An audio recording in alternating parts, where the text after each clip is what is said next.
Paul, what is like trade deadline day like for you with your teammates, with guys, friends you might have around the league? I mean, it's a regular day. It's a regular day. Nobody's on pins and needles or if a trade goes down, trade goes down.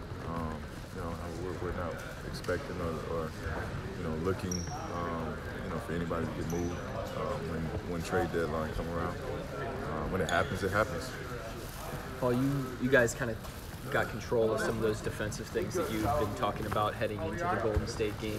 What are some keys to kind of maintaining that tonight? Sticking to our principles. I thought we did a really good job being focused against Golden State.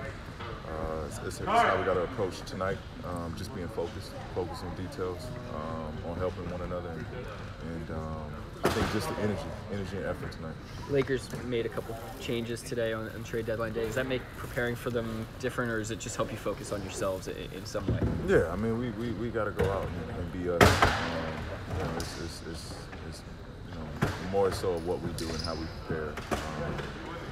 We got to be the team that's been consistent in playing defense, regardless of who's in their jersey and who's out of it.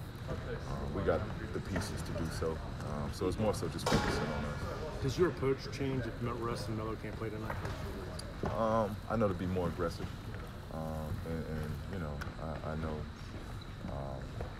that I have to be efficient. I have to be, the leader going forward if they don't play tonight. But I'm confident. If those guys are in or if those guys have to sit tonight to lead us to a win. Paul, there's more NBA players from LA than any other city in the U.S. Mm-hmm. As someone who grew up here, is there something about the basketball culture in the city that kind of lends itself to more guys making it that far, taking it that seriously?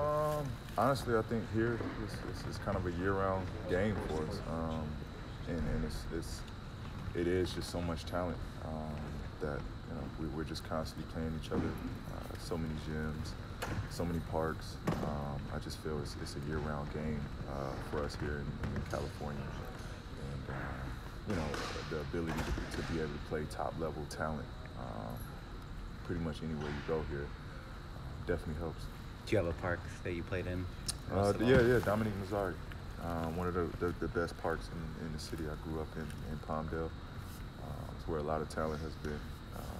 It was a really, really, really, good and popular park back in Palmdale. Say, what was the vibe in those pickup games?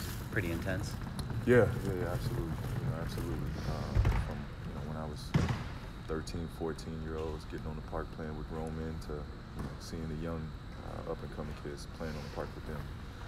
It's always been a competitive park. What do you think of Russell Westbrook's court here? It's cool, other than the Under Armour.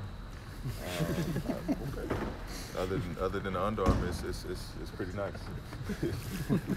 What else? I think I asked you about this before with Joe Sharp and your USA basketball experience with him, and when you had your injury. He's there when Andre gets hurt as well. But what do you think about the way that Joe's worked with you guys, and particularly how he handles those situations, how he handled Andre and his injury? Yeah, he's special with that. He's special with that. Joe is a genuinely caring person, and he has that just nurturing. He's a father figure.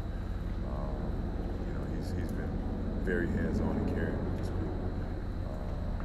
I mean, when my incident happened, I couldn't thank him enough for just being there.